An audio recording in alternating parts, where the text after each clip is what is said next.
வணக்கம். செல்வகுமாரின் புரட்டாசி மாத வானிலை முன் அறிவிப்பு 2026 ஆகஸ்ட் 27 வியாழக்கிழமை அதிகாலை பதிவு செய்யப்படும் ஆய்வறிக்கை. புரட்டாசி மழை கண்டிப்பாக புரட்டி எடுக்கும் என்றுதான் சொல்ல வேண்டும். ஏற்கனவே நீண்டகால அறிக்கையில சொல்லிக்கொண்டே இருக்கிறோம். அதாவது நிறைய பேர் மேட்டூர் அணையில 35 நாள் 45 நாட்களுக்கு தான் தண்ணி திறக்கப்படும், அதுக்கப்புறம் மழை பெய்யுமா அப்படின்னு நிறைய கேள்வி கேட்டிருக்காங்க. 45 நாட்களுக்கு அப்புறம் மழை பெய்யுமா, ஆகவே எப்படி இருக்கும், எப்படிப்பட்ட விவசாயம் செய்யலாம்?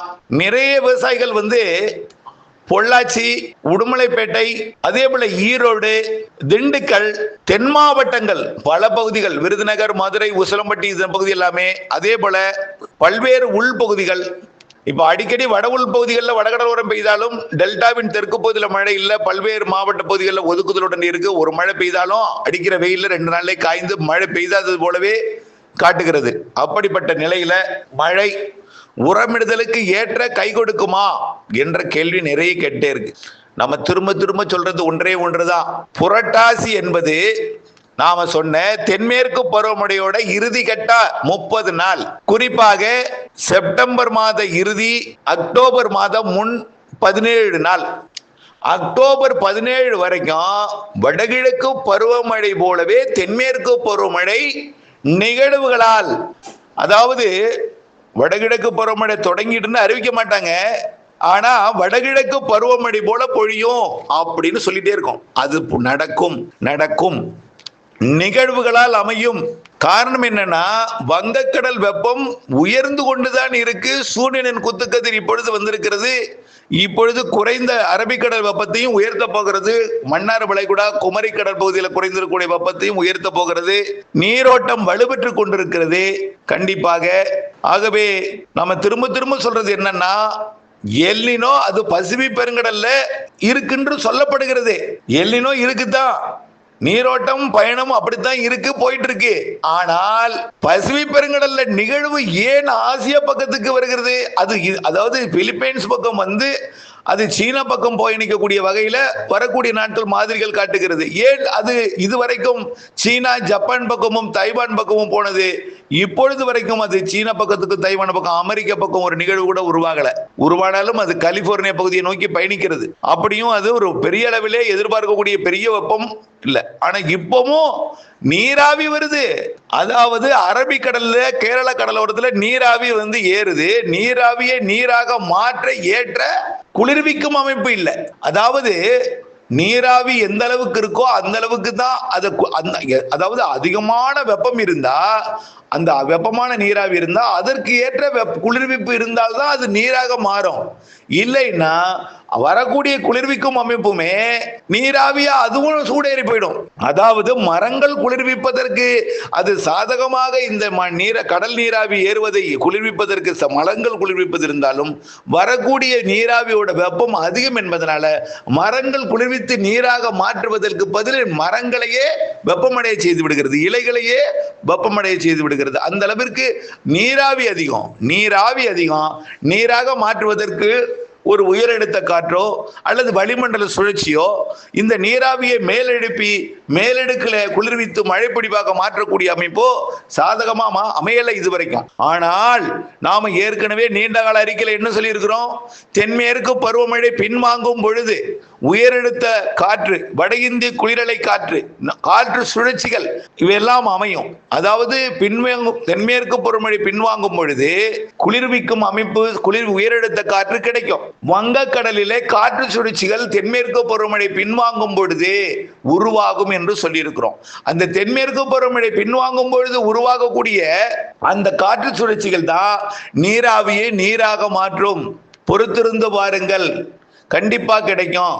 இந்த வருடம் ஏதோ அக்டோபர் மாதம் 1ஆம் தேதியே வடகிழக்கு பருவமழை தொடங்கியது போன்ற அடுத்தடுத்த நிகழ்வுகள் உருவாகும்னு நம்ம நீண்ட கால அறிக்கையில தொடர்ந்து சொல்லிட்டே வர்றோம்.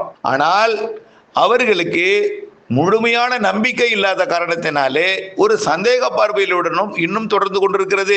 முன்கூட்டியே தொடங்கும் வடகிழக்கு பருவமழை தொடங்கிவிட்டதோ என்று சொல்லக்கூடிய வகையில இருக்கும். ஆனால் அக்டோபர் 18 தான் வடகிழக்கு பருவமழை. ஆனால் அதற்கு முன் இருக்கக்கூடிய 30 நாள். அதுலயும் குறிப்பாக அந்த அக்டோபர் 1 அக்டோபர் 17 வரைக்கும் அந்த முன் 17 நாள் வடகிழக்கு பருவமழை போலவே அனைத்து மாவட்டங்களுக்கும் மழை பொழிவை கொடுக்கும். குறிப்பாக வடகிழக்கு பருவமழைனா வங்க கடலோரம் மட்டும்தானே கொடுக்கும், உள்ள கொடுக்குமா? உள்ளதான் அதிகம் கொடுக்க போகுது. இந்த வருடம் இலங்கையை ஒட்டி முன்கூட்டியே அடுத்தடுத்த நிகழ்வுகள், சிறு நிகழ்வுகள் உருவாகி குமரி கடல்ல உருவாகி தமிழ்நாடு முழுவதுமே நல்ல மழைப்பொழிவு புரட்டாசியில் கொடுக்க போகிறது.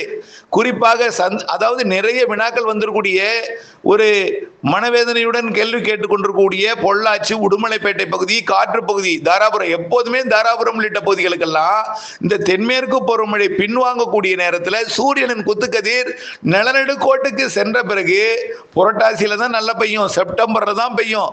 செப்டம்பர் அக்டோபர் தான் அதிக மழை பெய்யும். வடகிழக்கு பருவமழை தொடங்குவதற்கு முன்பு இறுதி கட்ட அந்த புரட்டாசி மாதம் தான் நல்ல மழை பொழிவை கொடுத்திருக்குது. நினைவுபடுத்தி பாருங்க. என்னுடைய நிறைய ஒரு ஹிஸ்டரி இருக்கு. நிறைய இடங்கள்ல திடீர் மழை பொழிவு கொடுத்து அறவே மழை பெய்யாம ஒரே நாள்ல மழை பெஞ்சு சில இடங்கள்ல பல இடங்களில் உடைபெறப்பட்ட வரலாறு உண்டு. அதே போல குளங்களை நிரப்பிய வரலாறு உண்டு, வயல்களை நிரப்பிய வரலாறு உண்டு. அப்படிப்பட்ட மழை இந்த வருடம் புரட்டாசியில் பெய்யும், தென் மாவட்டங்களுக்கு பெய்யும். பொதுவா தென்மேற்கு பருவமழை காலத்துல தென் மாவட்டங்கள் இப்ப எல்லாம் வட மாவட்டங்களா பெஞ்சிட்டு இருக்கு. தென் மாவட்டங்களுக்கு பெய்யலையே. எப்ப பெய்யும்? தெற்கு டெல்டாவில் எப்ப பெய்யும்? தூத்துக்குடி எப்ப பெய்யும்? திருநெல்வேலி எப்ப பெய்யும்? திருநெல்வேலி, மதுரை, விருதுநகர் மாவட்டம், ராமநாதபுரம், தெற்கு கடலோரம் இங்கெல்லாம் எப்ப பெய்யும்? அதே போல திண்டுக்கல் மாவட்டத்தில் புதுக்கோட்டை, சிவகங்கை, ராமநாதபுரத்தின் மாவட்டத்தின் ஒதுக்கக்கூடிய பகுதிகள், அதே போல ஈரோடு எல்லாம் பவானி சாகர் நீர்வரத்துக்கு போதுமான மழை பொழிவு நீலகிரி மாவட்டத்தில் இல்லை. ஆனால் வரக்கூடிய இந்த புரட்டாசி பவானி சாகருக்கு நீர்வரத்தை கொடுக்கும் வகையில் நீலகிரி மாவட்ட மழையாமையும் நீரை எதிர்பார்க்காமலே விவசாயம் செய்யக்கூடிய வகையில் நேரடியாக ஈரோடு மாவட்டத்திற்கும் மழை உண்டு, மைசூருக்கும் உண்டு. மேட்டூருக்கு நீர் தரக்கூடிய கர்நாடக அணைக்கும் மேட்டூருக்கும் இடைப்பட்ட பகுதியிலேயே மழை பெய்ய போது புரட்டாசியில. போய் கர்நாடக அணையை கேட்டுதான் பெற வேண்டும் என்றல்ல, கர்நாடகா அணைக்கும், அதாவது கபினி கிருஷ்ணராஜசாகர் அணைக்கும் மேட்டூர் அணைக்கும் இடைப்பட்ட இப்போ இந்த மேகதாது அணை கட்ட போறோம்னு சொல்லிட்டு இருக்காங்கன்னா அந்த பகுதியில மழை எப்பொழுதுமே பெய்யும். அது தானே நமக்கு கிடைக்கும். ஆக அந்த பகுதியில மழை பெய்ய போகுது. அந்த மழை பொழிவு கண்டிப்பா புரட்டாசி மாதத்துல மேட்டூருக்கு நீர்வரத்தை கொடுக்கும். கர்நாடகாவில், அதாவது காவிரி நீர்பிடிப்பு பகுதிகளில் பெய்கிற மழை கர்நாடக அணைக்கு நீர்வரத்தை கொடுத்தாலும் அதற்கு முன்பாகவே மேட்டூருக்கும் கர்நாடக அணைக்கும் இடைப்பட்ட பகுதியிலேயே மழை இருக்கு. வரக்கூடிய அக்டோபர் 1 17 வரைக்கும். ஆகவே செப்டம்பர் இறுதி அக்டோபர் 1 வரைக்கும் அதிகம் இருக்கு அப்படின்னு நம்ம சொல்லிட்டு இருக்கோம். அதே போல கிருஷ்ணகிரி, தருமபுரி, சேலம், நாமக்கல் தென் மாவட்டங்களுக்கு நாம் ஏற்கனவே தொடர்ந்து சொல்லிட்டே இருக்கிறது. தென் மாவட்டங்களுக்குன்னு சொல்லிட்டே இருக்கோம். ஏன் தென் மாவட்டங்களுக்கு சொன்னா, வழக்கத்திற்கு மாறாக இந்த வருடம் இலங்கை மற்றும் தமிழ்நாட்டை ஒட்டி தென்மேற்கு பருவமழை காலத்தோட இறுதி கட்டத்துல காற்று சுழற்சி உருவாக போகுது. நல்லா புரிஞ்சுக்கங்க. ஆகவே தென்மேற்கு பருவமழையோட இறுதி கட்டத்துல இலங்கை ஒட்டியும், குமரி கடலை ஒட்டியும், மன்னார் வளைகுடாவையும், தமிழ்நாட்டை ஒட்டியும், அப்படியே தெற்கு கேரளா பகுதியிலையும் காற்று சுழற்சிகள் உருவாகி வங்கக்கடல் காற்று சுழற்சி தென் மாவட்டங்கள் வழியாக அரபிக்கடல் நோக்கி தென்மேற்கு பருவமழை காலத்திலேயே வடகிழக்கு பருவமழை காலம் போல மேற்கு நோக்கி பயணிக்கவும் வாய்ப்பு இருக்கு. ஆகவே வளிமண்டல சுழற்சி வெப்ப சலனத்துடன் கூடிய வளிமண்டல சுழற்சியாகவும் தென்மேற்கு பருவமழையின் வெப்பசலனம் காற்று சுழற்சி மழைப்பொழிவாகவும் வரக்கூடிய புரட்டாசி மழை நல்ல மழைப்பொழிவை கொடுக்க போகுது. குறிப்பாக அதுவும் நம்ம திரும்ப சொல்றது அதேதான். அக்டோபர் 1 17 வரை இறுதி கட்ட தென்மேற்கு பருவமழை வலுத்திருக்கும். வடகடலோரமும் இருக்கும், வட உள்பகுதிகளில் இருக்கும். சார் அப்ப எங்களுக்கு பெய்யாதுன்னு கூடாது, டெல்டாவுக்கும் இருக்கும். குறிப்பா மழை இல்லாத பகுதியிலிருந்து கேட்கக்கூடிய பகுதிக்காகவே நான் அழுத்தம் திருத்தமாக அந்த ஊர்களை நான் சொல்லிக்கொள்ள கடமைப்பட்டிருக்கிறேன். ஆகவே கண்டிப்பாக மழை உங்களுக்கு பொய்ப்பது போல, பொய்த்து விட்டு போய்விடும் போல தெரியும். ஆனால் நம்பிக்கை மட்டும் வேண்டும். தென்மேற்கு பருவமழை இறுதி கட்ட 30 நாள், அதுலேயும் குறிப்பாக இறுதிக்கட்ட 15 நாள், இன்னும் சொல்ல போனால் இறுதிக்கட்ட ஒரு 25 செப்டம்பர் 25க்கு 28க்கு மேல 30ஆம் தேதி, அதாவது சரி அக்டோபர் 17 நாள் எல்லாம் சேர்த்து படியும் நிச்சயமாக இருக்கிறது. அதுக்கப்புறம் வருது பாருங்க வடகிழக்கு பருவமழை. சிறு சிறு நிகழ்வுகளாக வந்து நிறைய நிறைய மழைப்பொழிவுகளை கொடுத்து கொண்டிருக்கோம். அதுவும் தென் மாவட்டங்களுக்கு தாங்க அதிகம், வட மாவட்டங்களுக்கும் உண்டு. சென்னை திருவள்ளூர் முதல் கன்னியாகுமரி வரைக்கும் கடலோர மாவட்டங்களுக்கு உண்டு. இலங்கையை ஒட்டிய பகுதிகளில் தான் தமிழ்நாட்டின் கடலோர பகுதி, இலங்கை ஒட்டி, அதாவது டெல்டா ஒட்டி, இலங்கை ஒட்டி, மன்னார் வளைகுடா, பாக் ஜலசந்தி பகுதி, குமரி கடல் பகுதி, இந்த பகுதியிலேயே வடகடலோரமும் உண்டு. வடகிழக்கு பருவமழை காலத்தில் வடகடலோரத்தில் ஆரம்பத்தில் நிகழ்வு வந்து சென்னை உள்ளிட்ட பகுதிகளுக்கு அதிக மழை பொழிவை கொடுக்கும். அதே வேளையில தென் மாவட்டங்களுக்கும் கொடுக்கும். அடுத்தடுத்த நிகழ்வு டெல்டா மாவட்டங்கள், இலங்கை மற்றும் அடுத்தடுத்த நிகழ்வு இலங்கை அருகேயே உருவாகும். அடுத்தடுத்து இலங்கை தென் மாவட்டங்களுக்கு, இலங்கைக்கு தான் எப்போ மழை, இலங்கைக்கு மழை பொழித்து விட்டு போய்விடுமோன்னு இலங்கையிலிருந்து நிறைய கேள்வி. யாழ்ப்பாணம் காங்கேசன் துறையில இருந்தோம், முல்லைத்தீவு பகுதியில் இருந்தோம், உள்ளிருந்தோம். பருவமழை பொய்த்து விடும் போல் வடகிழக்கும் இல்லாமல் போய்விடுமோ, வெப்பநிலை குறைகிறதே என்று சொல்லிக் கொண்டிருக்கிறார்களே, உண்மையா என்று கேள்வி கேட்டே இருக்காங்க. கேள்விக்கு நான் பதில் சொல்லி அவர்களை வந்து நம்பிக்கை ஊட்டி முடியாமல் போய்விட்டேன். இப்போ உண்மையிலேயே தயவுசெய்து பொறுத்துங்க, இலங்கைக்கு அதிக மழை இருக்கு. ஆனால் புயலாக வந்து பெரிய அளவிலே பாதிக்கும் காற்று பாதிப்பு இல்லாமல் சிறு சிறு நிகழ்வாக அதிக மழை பொழிவை கொடுக்கும் நிகழ்வாகத்தான் இந்த ஆண்டு இருக்கும். மழை பொழிவு நிகழ்வு தான் அதிகம், சிறு நிகழ்வும் அதிகம் மழை தரும், கண்டிப்பா தரும். ஜனவரி 10 வரை இருக்கு. வடகிழக்கு பருவமழை குறித்து அடுத்த அறிக்கை நான் சமர்ப்பிக்கிறேன். நல்லா புரிஞ்சுக்கிங்க. புரட்டாசி மாதம் அது நம்ம நீண்ட கால அறிக்கையில தொடர்ந்து சொல்லி கொண்டிருப்பதுதான்.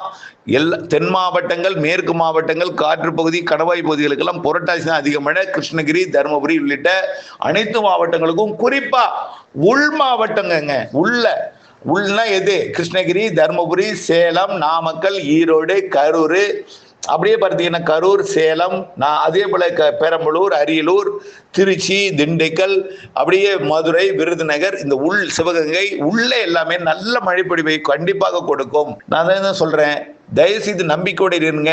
கொஞ்சம் காலத்தை நாம் இந்த வெயிலை நினைத்து அச்சப்பட்டு கொண்டிருக்காமல், எல்னினோ என்கின்ற ஒரு பெரிய பூத வார்த்தையை நினைத்து கொண்டு அச்சப்பட்டு கொண்டிருக்காமல், தயவு செய்து கொஞ்சம் பொறுத்து கொண்டீர்கள் என்றால், நம்பிக்கையை ஏற்படுத்தி கொண்டீர்கள் என்றால் கண்டிப்பாக மழைப்பொழிவை ஏற்படுத்தும், கொடுக்கும்.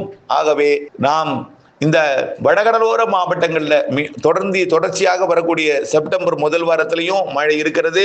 டெல்டாவிலும் இருக்கு. உள்ளே இல்லையே, அங்கேயே பெய்கிறது, நமக்கு பெய்யாமல் பொய்த்து விட்டு போய்விடுவோம் என்ற வார்த்தை வர வேண்டாம். கண்டிப்பாக புரட்டாசி எல்லாமே அனைத்து மாவட்டங்களுக்கான மழை என்பதை நீங்கள் புரிந்து கொள்ள வேண்டும். அது குறிப்பாக 8ஆம் தேதிக்கு மேல, செப்டம்பர் 8, 15க்கு மேல கூடும். 15 விட 25க்கு மேல கூடும்.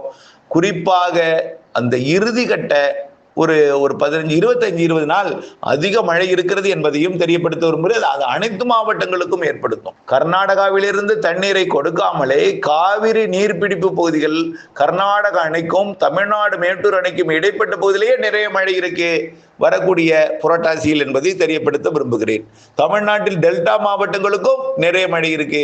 குறிப்பாக அடுத்தடுத்து இப்ப இருக்கக்கூடிய அமைப்பும் சரி, அடுத்து வரக்கூடிய அமைப்பும் சரி, வடகிழக்கு பருவமழை சரி, எல்லாமே உள் டெல்டாவிலையும் வடக்கு டெல்டாவிலையும் அதிக மழை இருக்கு. போக போக டெல்டாவின் கடலோர பகுதி, வேதாரண்யம் உள்ளிட்ட பகுதிகளுக்கும் புரட்டாசியில் கொடுக்கும். அதுக்கு முன்னாடி அப்படியே போராடி வரும். புரட்டாசி, ஐப்பசி, கார்த்திகை, மார்கழி, தை, மாசி, கிடையாது, சரி, கார்த்திகை, மார்கழி, தை முற்பகுதி வரைக்கும் நல்ல மழை இருக்கு. டெல்டாவின் வேதாரண்யம் உள்ளிட்ட பகுதி, தெற்கு இலங்கை உள்ளிட்ட பகுதி எல்லாமே, இலங்கையில தையிலையும் மழை தொடரும், தை மாசிலையும் இலங்கையில தொடரும். ஆனா தமிழ்நாட்டை பொறுத்த வரைக்கும் ஜனவரி 10 வரை இருக்குன்னு ஏற்கனவே சொல்லிக்குவோம். அது தொடர்பான அறிக்கை இதுல கொடுக்க போகிறேன். இணைந்திருங்கள் அப்டேட்ஸுடன். நன்றி.